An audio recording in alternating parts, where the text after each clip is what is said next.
Radio Krishna presents stories about Lord Krishna from the book Krishna, the Supreme Personality of Godhead, published by the Bhaktivedanta Book Trust of Los Angeles, California. Derived from the Vedic scripture, the srimad-bhagavatam, they were written in Sanskrit several thousand years ago by Srila Dwaipayan Vyasadeva and were translated into English by His Divine Grace A.C. Bhaktivedanta Swami Prabhupada, founder and spiritual guide of the International Society for Krishna Consciousness. Your narrator is Amala Bhaktadas. And now today's episode entitled Krishna Kidnaps and Marries Rukmini.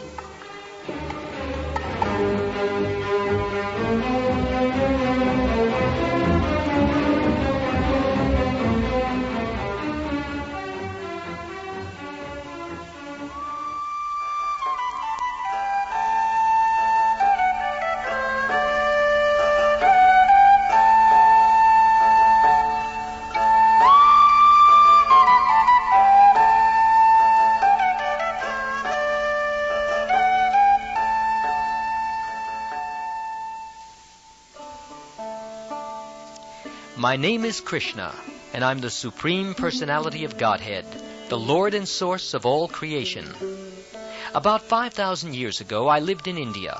Though I looked like and played the part of a human being, I was not at all human, for my body and life were, and always are, composed of absolute knowledge, bliss, and eternality, and are never affected by the material or illusory forces of this world. The present story begins when I was a young man living in the city of Dwarka.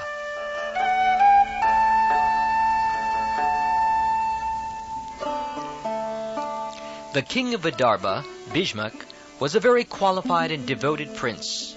He had 5 sons and only 1 daughter. The brothers had 1 young sister, Rukmini. She was beautiful and chaste. Many saintly persons and sages like Narad Muni used to visit the palace of King Bhishmak. Naturally, Rukmini had a chance to talk with them, and in this way she obtained information about me. Simply by hearing about me, she desired to surrender herself at my feet and become my wife. I had also heard of Rukmini. She was the reservoir of all transcendental qualities, intelligence, liberal-mindedness, exquisite beauty, and righteous behavior. I therefore decided that she was fit to be my wife.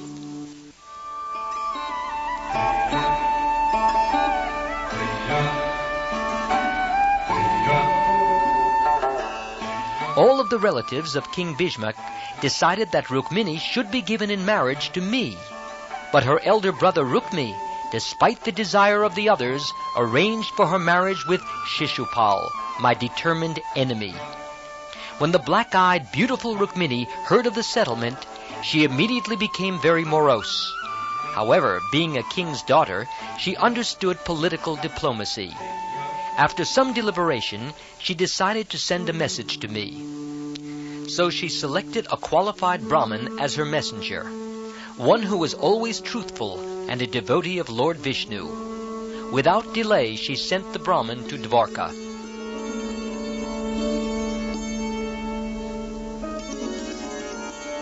Reaching the gate of Dwarka, the doorkeeper led him to the place where I was sitting on a golden throne. Of course, I could understand that the Brahmin had come with a confidential message. Therefore I said, "If you have no objection, I give you liberty to speak about your mission." Thus the Brahmin got out the letter Rukmini had written to me and said, "These are the words of Princess Rukmini. My dear Krishna, O infallible and most beautiful one, any human being who happens to hear about your transcendental form and pastimes immediately absorbs to his ears your name, fame, and qualities. Thus all his material pangs subside, and he fixes your form in his heart. Through such transcendental love for you, he always sees you within himself, and by this process all his desires are fulfilled. Similarly, I have heard of your transcendental qualities. I may be shameless in expressing myself directly, but you have captivated me and taken my heart. You may suspect that I am an unmarried young girl, and may doubt my steadiness of character.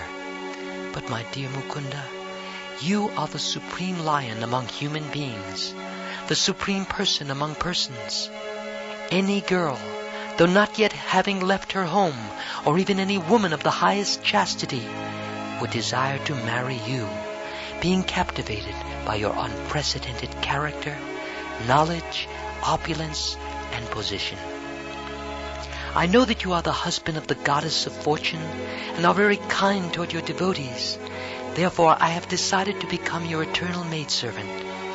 My dear Lord, I dedicate my life and soul unto your lotus feet. I have selected your lordship as my husband, and I therefore request you to accept me as your wife. You are the supreme powerful, O lotus-eyed one. Now I belong to you. If that which is enjoyable for the lion to eat is taken away by the jackal, it will be a ludicrous affair. Therefore I request you to immediately take care of me before I am taken away by Shishupal. My dear Lord, in my previous life, I may have done public welfare work like digging wells and growing trees, or pious activities such as performing ritualistic ceremonies and sacrifices, and serving superiors like the spiritual master, Brahmins and Vaishnavas. By these activities, perhaps I have pleased the Supreme Personality of Godhead, Narayan. By these activities, perhaps I have pleased the Supreme Personality of Godhead, Narayan. If this be so, then I wish that you, Lord Krishna, the brother of Lord Balaram, please come here and catch hold of my hand, so that I not be touched by Shishupal.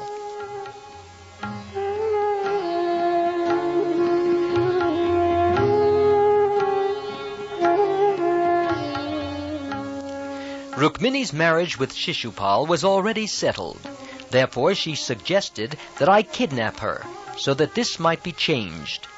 This sort of marriage, in which the girl is kidnapped by force, is known as Rakshasa, and is practiced among Kshatriyas or warriors, men with an administrative martial spirit. Because her marriage was already arranged to take place the next day, Rukmini suggested that I come there incognito, to kidnap her and then fight with Shishupal and his allies, like the king of Magda. She explained that it was the custom of her family to visit the temple of the goddess Durga, their family deity, before a marriage. To avoid the unnecessary killing of her relatives, Rukmini suggested that it would be easiest for me to kidnap her while she was either going from the palace to the temple or else returning home.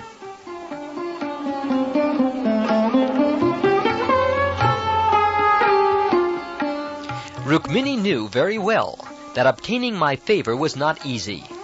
If even Lord Shiva must purify himself for this purpose, surely it would be difficult for Rukmini, who was only the daughter of a warrior king. Thus she desired to dedicate her life to observing severe austerities and penances, such as fasting and going without bodily comforts.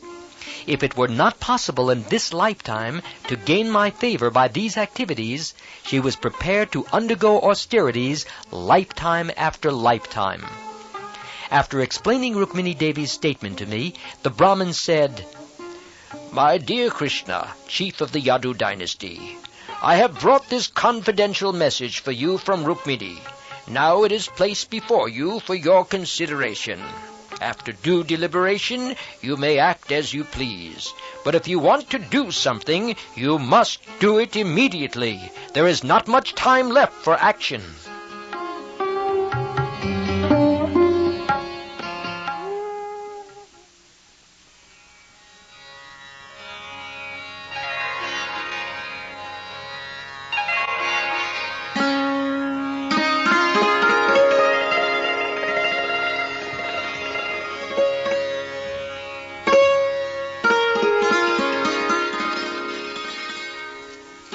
After hearing Rukmini's statement, I was very pleased.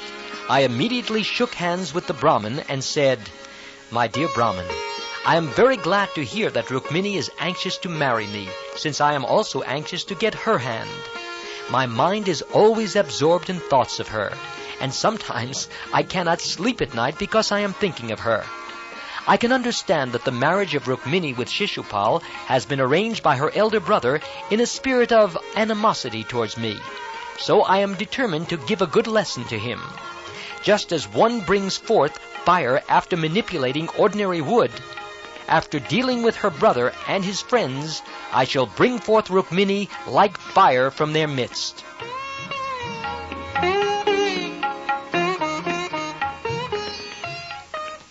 Upon being informed of the specific date of Rukmini's marriage, I was anxious to leave immediately. I asked my driver, Daruk, to harness the horses for my chariot and prepare to go to the kingdom of Vidarbha. After hearing this order, the driver brought my 4 special horses.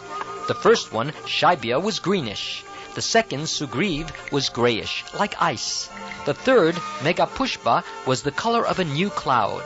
And the last, Balahak, was of ashen color. When the horses were yoked and the chariot was ready to go, I helped the Brahmin up and gave him a seat by my side. Immediately, we started from Dwarka, and after traveling 1,000 miles in only 12 hours, we reached the city of Kundan, situated in the province of Vidarbha.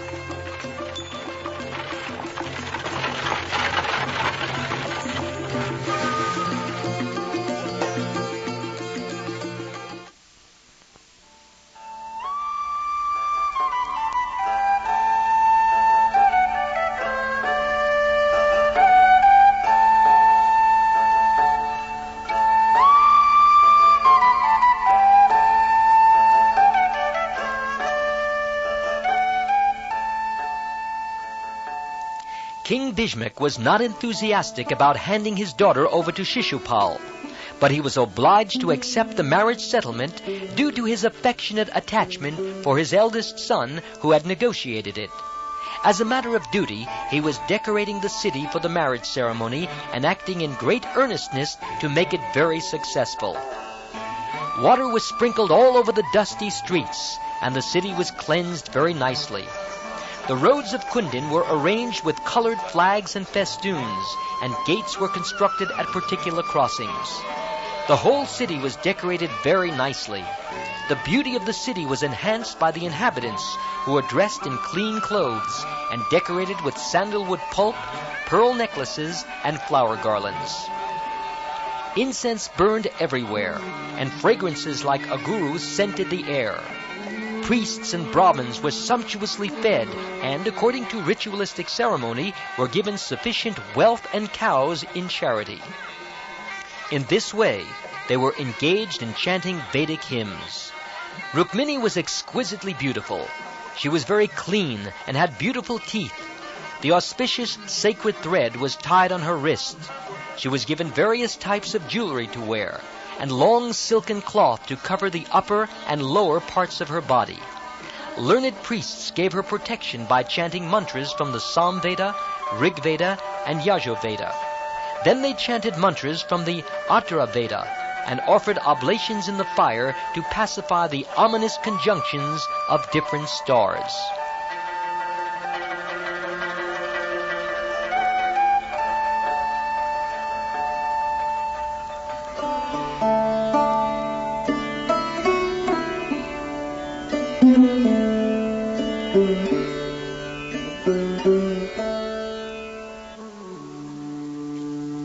Damagosh, Shishupal's father, executed all kinds of ritualistic performances to invoke good fortune for his own family.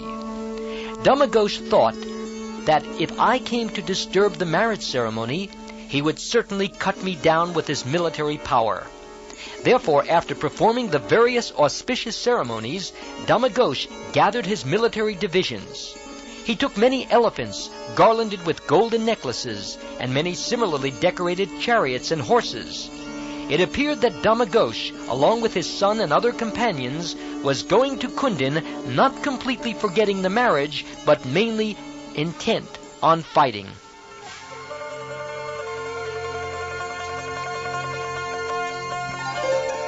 The party led by Damagosh contained thousands of men.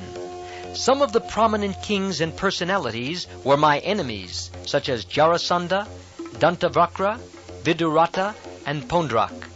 It was an open secret that Rukmini was meant to be married to me, but that her elder brother Rukmi had arranged her marriage to Shishupal.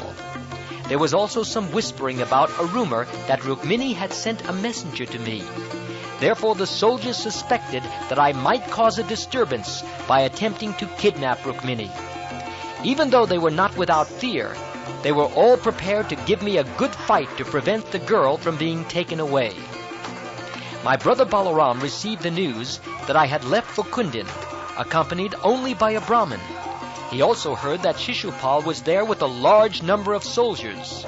Suspecting that they would attack me, Balaram took strong military divisions of chariots, infantry, horses, and elephants and arrived at the precincts of Kundan.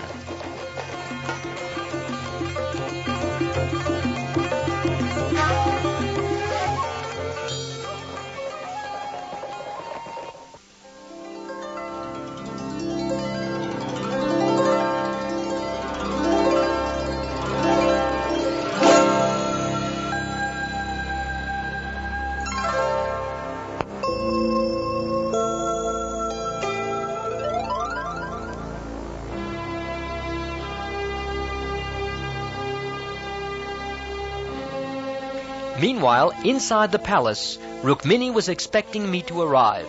But when neither I nor the Brahmin who took her message appeared, she was full of anxiety and began to think how unfortunate she was. "There is only one night between today and my marriage day, and still neither the Brahmin nor Krishna has returned. I cannot find any reason for this." Having little hope, she thought that perhaps I had found reason to become dissatisfied, and had rejected her fair proposal.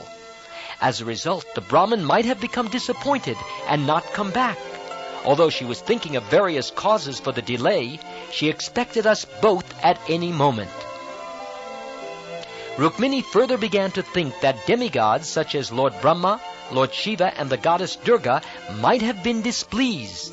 Thus Rukmini thought that since she did not worship Lord Shiva or Lord Brahma very much, they might have become angry and tried to frustrate her plan.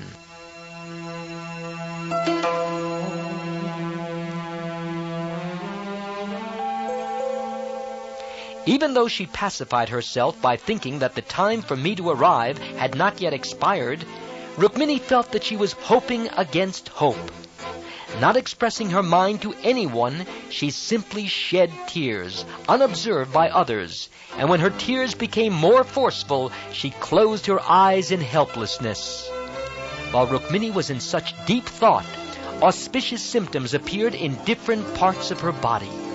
Trembling began to occur in her left eyelid and in her arms and thighs. When trembling occurs in these parts of the body, it is an auspicious sign indicating that something lucrative can be expected.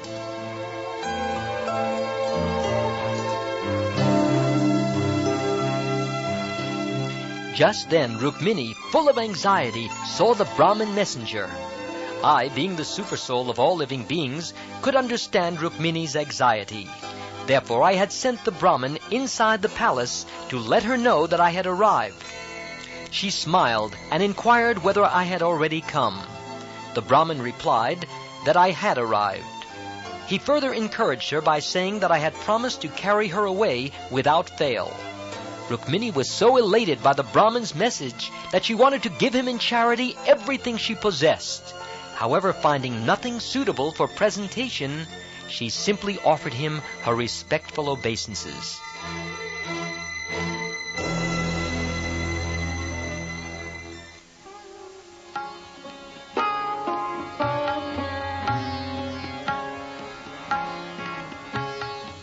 When King Bhishmak heard that Balarama and I had come, he invited us to see the marriage ceremony of his daughter. Immediately he arranged to receive us, along with our soldiers, in a suitable garden house. As was the Vedic custom, the king offered us honey and freshly washed clothes.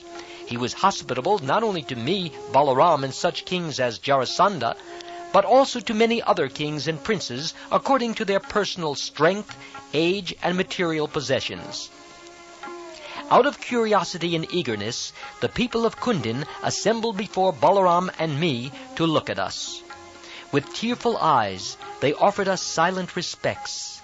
They were very pleased, considering me the suitable match for Rukmini. They were so eager to unite me with Rukmini that they prayed to me, saying, "Our dear Lord, if we have performed any pious activities with which you are satisfied, kindly be merciful upon us and accept the hand of Rukmini." It appears that Rukmini was a very popular princess, and all the citizens, out of intense love for her, prayed for her best fortune. In the meantime, Rukmini, being very nicely dressed and protected by bodyguards, came out of the palace to visit the temple of Ambika, the goddess Durga.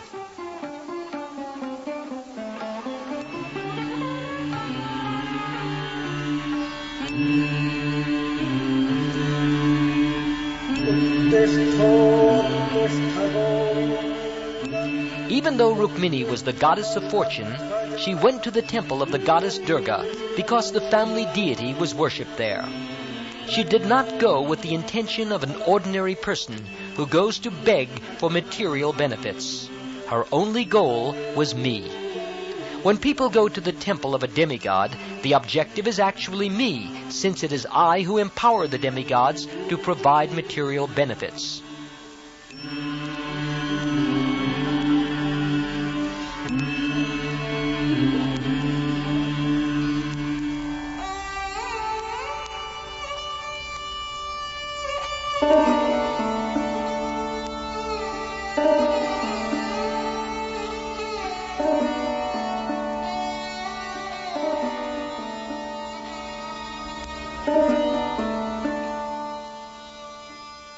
As Rukmini proceeded toward the temple, she was silent and grave.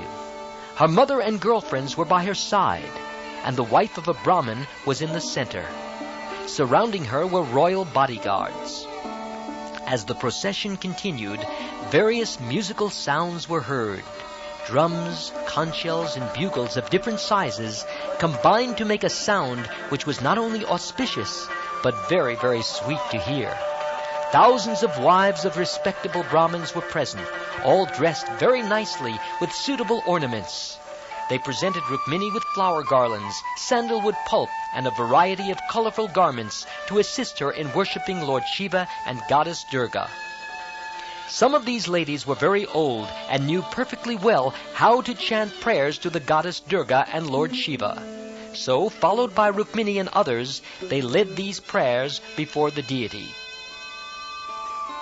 Rukmini offered her prayers to the deity, saying, "My dear Goddess Durga, I offer my respectful obeisances unto you, as well as to your children, the goddess of fortune Lakshmi, and the goddess of learning Sarasvati, as well as to Lord Ganesha and Lord Kartikaya."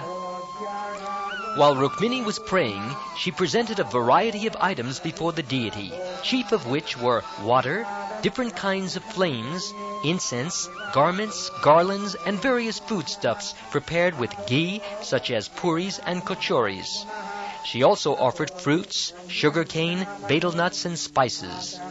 With great devotion, Rukmini offered them to the deity according to the regulative principles directed by the old Brahmin ladies. After this ritualistic ceremony, the ladies offered the remnants of the foodstuffs to Rukmini as prasadam, which she accepted with great respect. Then Rukmini offered her obeisances to the ladies and to the goddess Durga. After the business of deity worship was finished, Rukmini caught hold of the hand of one of her girlfriends and left the temple, accompanied by the others.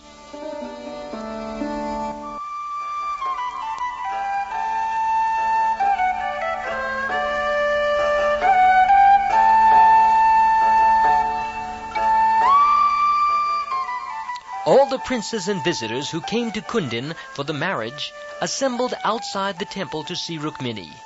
The princes were especially eager to see her because they all actually thought that they would have Rukmini as their wife. Struck with wonder upon seeing Rukmini, they thought she was especially manufactured by the Creator to bewilder all the great chivalrous princes. Her body was well constructed, the middle portion being thin. Her cheeks were high, and she had pink lips and a beautiful face, enhanced by her scattered hair and by different kinds of earrings. Around her ankles she wore jeweled lockets. The bodily luster and beauty of Rukmini appeared as if painted by an artist, perfectly presenting beauty, following the descriptions of great poets. Rukmini's breasts were somewhat high, indicating that she was just a youth, not more than 13 or 14 years old. Her beauty was specifically intended to attract my attention. Although the princess gazed upon her beautiful features, she was not at all proud.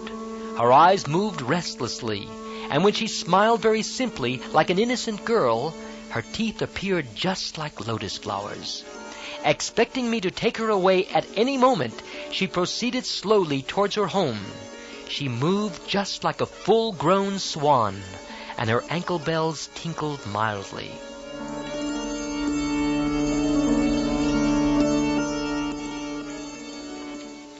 As already explained, the chivalrous princes assembled there were so overwhelmed by Rukmini's beauty that they almost became unconscious. Full of lust, they hopelessly desired Rukmini's hand, comparing their own beauty to hers. Rukmini, however, was not interested in any of them. In her heart, she was simply expecting me to come and carry her away. As she was adjusting the ornaments on her left-hand finger, she happened to look upon the princes, and suddenly saw that I was present among them. Although Rukmini had never before seen me, she was always thinking of me. Thus she had no difficulty recognizing me amongst the princely order. I was unconcerned with the other princes, so I immediately took the opportunity to place Rukmini on my chariot, marked by a flag bearing an image of Garud. I then proceeded slowly, without fear, taking Rukmini away exactly as a lion takes a deer from the midst of jackals. Meanwhile, Balarama appeared on the scene with the soldiers of the Yadu dynasty.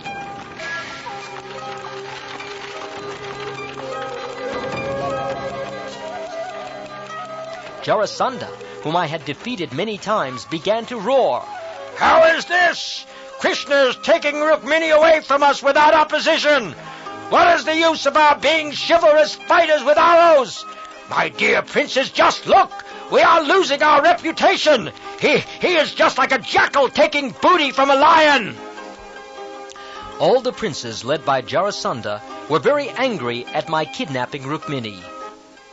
Struck by Rukmini's beauty, they had fallen from the backs of their horses and elephants, but now they began to stand up and properly arm themselves. Picking up their bows and arrows, they began to chase me on their chariots, horses, and elephants. To check their progress, the soldiers of the Yadu dynasty turned and faced them. Thus terrible fighting began between the two belligerent groups.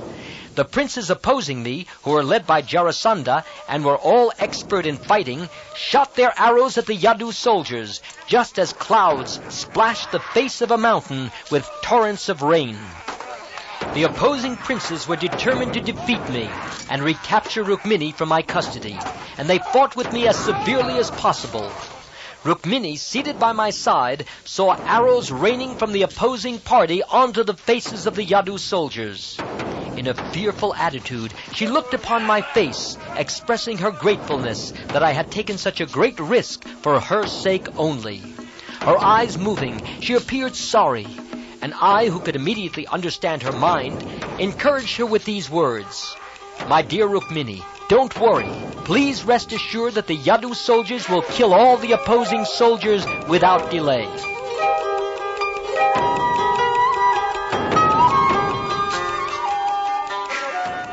As I was speaking with Rukmini, the commanders of the Yadu dynasty's soldiers, headed by Lord Balaram, not tolerating the defiant attitude of the opposing soldiers, began to strike their horses, elephants, and chariots with arrows.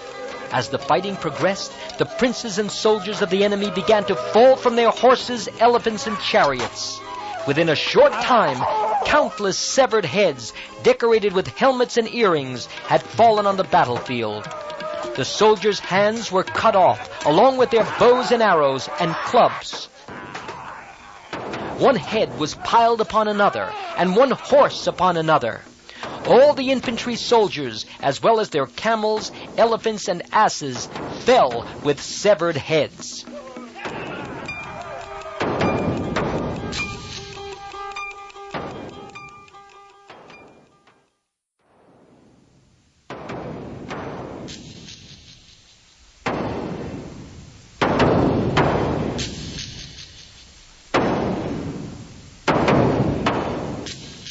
When the enemy, headed by Jarasandha, found that they were gradually being defeated by my soldiers, they thought it unwise to risk losing in the battle for the sake of Shishupal. Shishupal himself should have fought to rescue Rukmini from my hands, but when the soldiers saw that Shishupal was not competent to fight with me, they decided not to lose their strength unnecessarily. Therefore they ceased fighting and dispersed.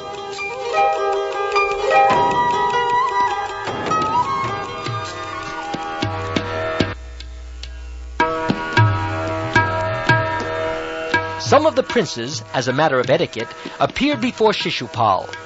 They saw that Shishupal was discouraged, like one who has lost his wife. His face appeared dried up. He had lost all his energy, and all the luster of his body had disappeared. One of them said, "Oh, Shishupal, don't be discouraged in this way. You belong to the royal order, and are the chief amongst the fighters. There is no question of distress or happiness for a person like you, because neither of these conditions is everlasting. So take courage. Don't be disappointed by this temporary reverse. After all, we are not the final actors. As puppets dance in the hands of a magician, we are all dancing by the will of the Supreme, and according to His grace alone we suffer distress or enjoy happiness. We should therefore be tranquil in all circumstances." The whole catastrophe of the defeat was due to the envious nature of Rukmini's elder brother Rukmi. Having seen his sister forcibly taken away by me, after he had planned to marry her to Shishupal, Rukmi was frustrated. So he and Shishupal, his friend and intended brother-in-law, returned to their respective homes. Rukmi, very much agitated, was determined to teach me a lesson personally. He called for his own soldiers, a military phalanx consisting of several thousand elephants, horses, chariots, and infantry, and equipped with this military strength, he began to follow me to Dwarka. To show his prestige, Rukmi promised all the returning kings, "You could not help Shishupal marry my sister Rukmini, but I cannot allow Rukmini to be taken away by Krishna. I shall teach him a lesson. Now I am going to follow him, and unless I kill Krishna in the fight and bring back my sister from his clutches, I will not return to my capital city, Kundan. I make this vow before you all, and you will see me fulfill it." After thus vibrating all these boasting words, Rukmi immediately got on his chariot and told his chariot driver to pursue me. He said, "I want to fight with him immediately. This cowherd boy has become proud of his tricky way of fighting with warriors, but today I shall teach him a good lesson. Because he had the impudence to kidnap my sister, I, with my sharp arrows, shall teach him a very good lesson indeed." Thus this unintelligent man Rukmi, ignorant of the extent of my strength and activities, voiced his impudent threats.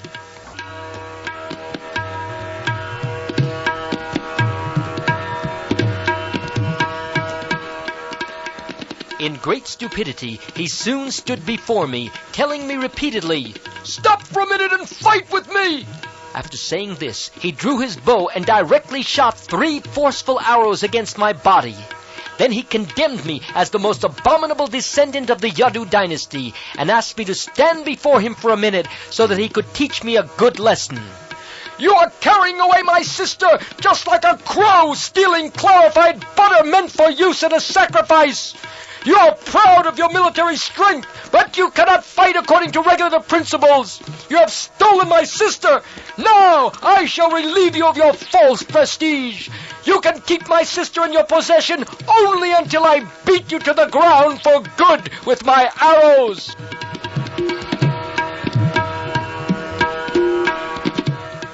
After hearing all these crazy words from Rukmi, I immediately shot an arrow and severed the string of Rukmi's bow, making him unable to use another arrow. Rukmi immediately took another bow and shot another 5 arrows at me. Being attacked for the second time, I again severed Rukmi's bowstring. Rukmi took a third bow, and I again cut off its string. This time, to teach Rukmi a lesson, I personally shot 6 arrows at him, and then shot another 8 arrows, killing 4 horses with 4 arrows, killing the chariot driver with another arrow, and chopping off the upper portion of Rukmi's chariot, including the flag, with the remaining 3 arrows.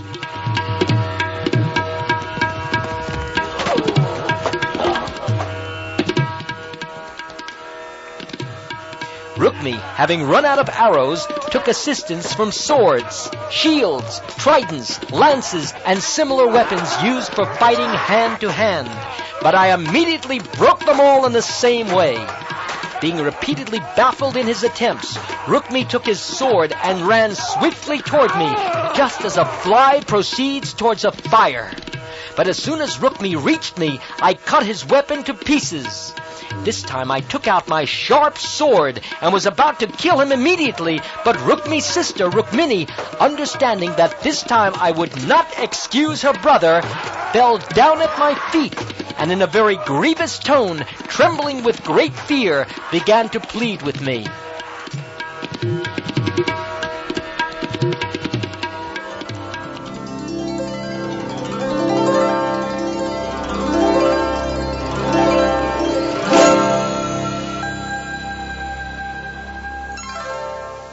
Rukmini compared Rukmi's position with mine, and very feelingly pleaded with me not to kill her brother just at the auspicious time of her being united with me, but to excuse him. In other words, she displayed her real position as a woman. She was happy to get me as her husband at the moment when her marriage to another was to be performed. But she did not want it to be at the loss of her elder brother, who, after all, loved his young sister and wanted to hand her over to one who, according to his own calculations, was a better man. While Rukmini was praying to me for the life of her brother, her whole body trembled, and because of her anxiety, her face appeared to dry up, her throat became choked, and due to her trembling, the ornaments on her body loosened and fell scattered on the ground. In this manner, when Rukmini was very much perturbed, she fell down on the ground, and I immediately became compassionate and agreed not to kill the foolish Rukmi. But at the same time, I wanted to give him some light punishment. So I tied him up with a piece of cloth and snipped at his mustache, beard, and hair unevenly, leaving patches here and there. While I was dealing with Rukmi in this way, the soldiers of the Yadu dynasty, commanded by Balaram himself, broke the whole strength of Rukmi's army, just as an elephant in a tank discards the feeble stem of a lotus flower.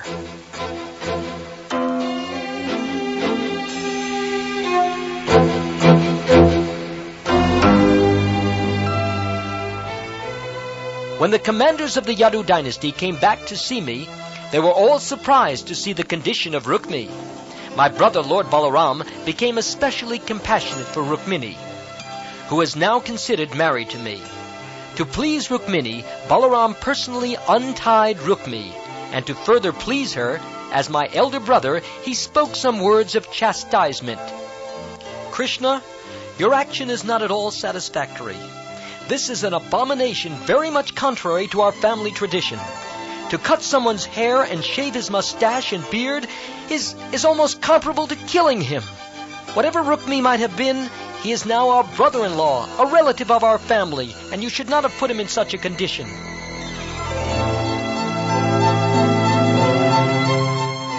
After this, to pacify Rukmini, Balaram said to her, "You should not be sorry that your brother has been made odd-looking. Everyone suffers or enjoys the results of his own actions." Balaram wanted to impress upon Rukmini that she should not have been sorry for the consequences her brother suffered due to his actions. There was no need of being too affectionate towards such a brother. Balaram again turned toward me and said, My dear Krishna, a relative, even though he commits such a blunder and deserves to be killed, should be excused. For when such a relative is conscious of his own fault, that consciousness itself is like death. Therefore there is no need to kill him.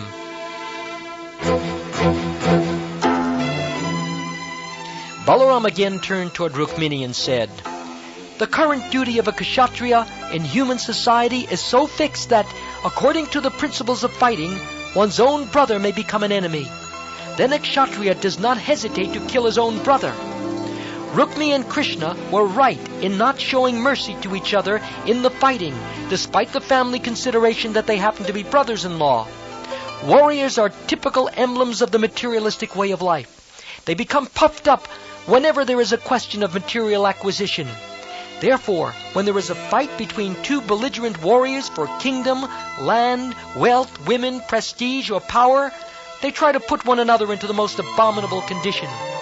Your affection toward your brother Rukmi, who had created enmity with so many persons, was a perverse consideration befitting an ordinary materialist. Your brother's character was not at all admirable, considering his treatment toward his other friends. And you, as an ordinary woman, were affectionate towards him. He is not fit to be your brother, and still you are lenient towards him."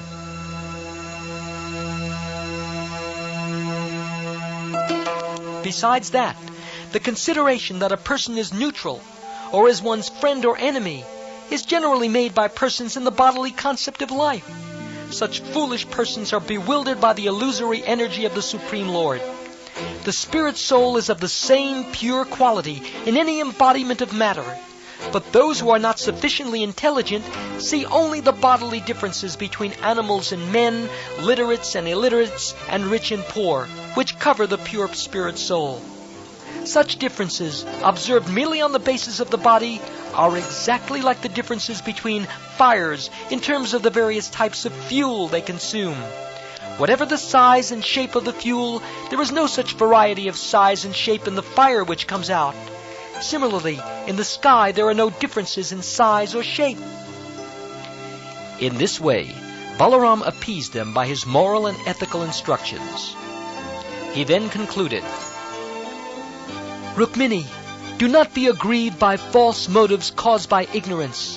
Only because of false notions does one become unhappy. But one can immediately remove this unhappiness by discussing the philosophy of actual life.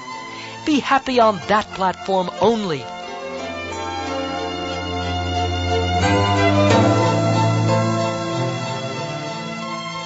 After hearing such enlightening instructions from my brother Balaram, Rukmini immediately became pacified and happy, and adjusted her mind, which was very much afflicted by the degraded position of her brother Rukmi. As far as Rukmi was concerned, his promise was not fulfilled, nor was his mission successful.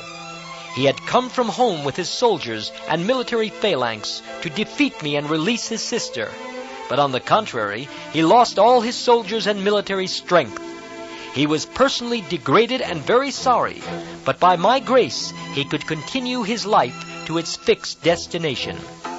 Because he was a warrior, he could remember his promise that he would not return to his capital city, Kundan, without killing me and releasing his sister, which he had failed to do. Therefore he decided in anger not to return to his capital city, and he constructed a small cottage in the village known as Bojakat, where he began to reside for the rest of his life.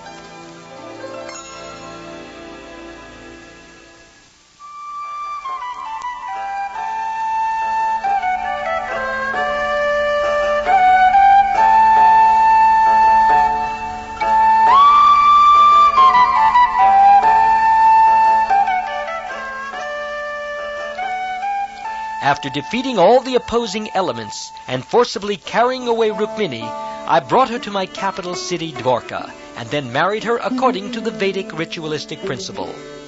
After this marriage, I became the king of the Yadus at Dwarka. On the occasion of my marriage with Rukmini, all the inhabitants were very happy, and in every house there were great ceremonies. The inhabitants of Dwarka city were so pleased that they dressed themselves with the nicest possible ornaments and garments, and went to present gifts, according to their means, to Rukmini and myself. all the houses of Dwarka were decorated with flags, festoons, and flowers. Each and every house had an extra gate specifically prepared for this occasion, and on both sides of the gate were big water jugs filled with water. The whole city was flavored by the burning of fine incense, and at night there was illumination from thousands of lamps decorating every building. The entire city appeared jubilant. Everywhere in the city there were profuse decorations of auspicious banana trees and betel nut trees. At the same time, there was an assembly of many elephants who carried the respective kings of different friendly kingdoms. It is the habit of the elephant that whenever he sees some small plants and trees, out of his sportive and frivolous nature, he uproots the trees and throws them hither and thither. The elephants assembled on this occasion also scattered the banana and betel nut trees. But in spite of such intoxicated action, the whole city, with the trees thrown here and there, still looked very nice.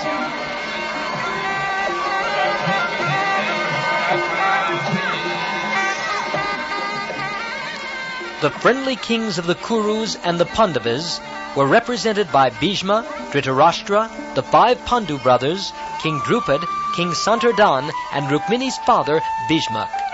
Because of my kidnapping Rukmini, there was initially some misunderstanding between our two families. But Bhishmak, king of Vidarbha, being approached by Balaram and persuaded by many saintly persons, was induced to participate in our marriage.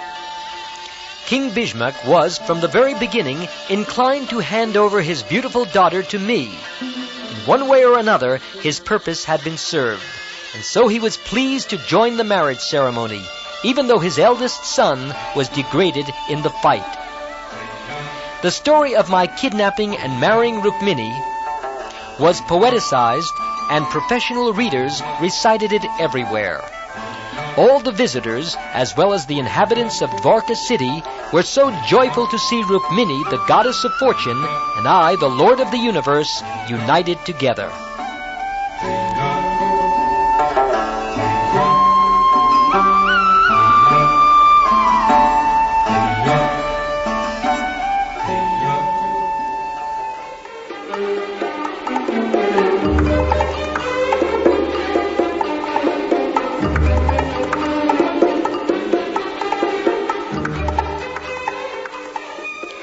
This story was entitled Krishna Kidnaps and Marries Rukmini, and was presented by Radio Krishna and produced by Krishna Productions at the KHQN Studios in Los Angeles, California.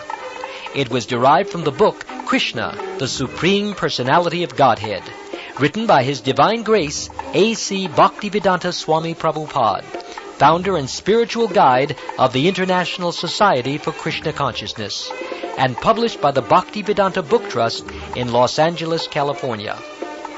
The musical selections and engineering were under the direction of Vaibhavi Devidasi, and the story adaptation for radio and voice characterizations were done by your narrator, Amala Bhaktadas.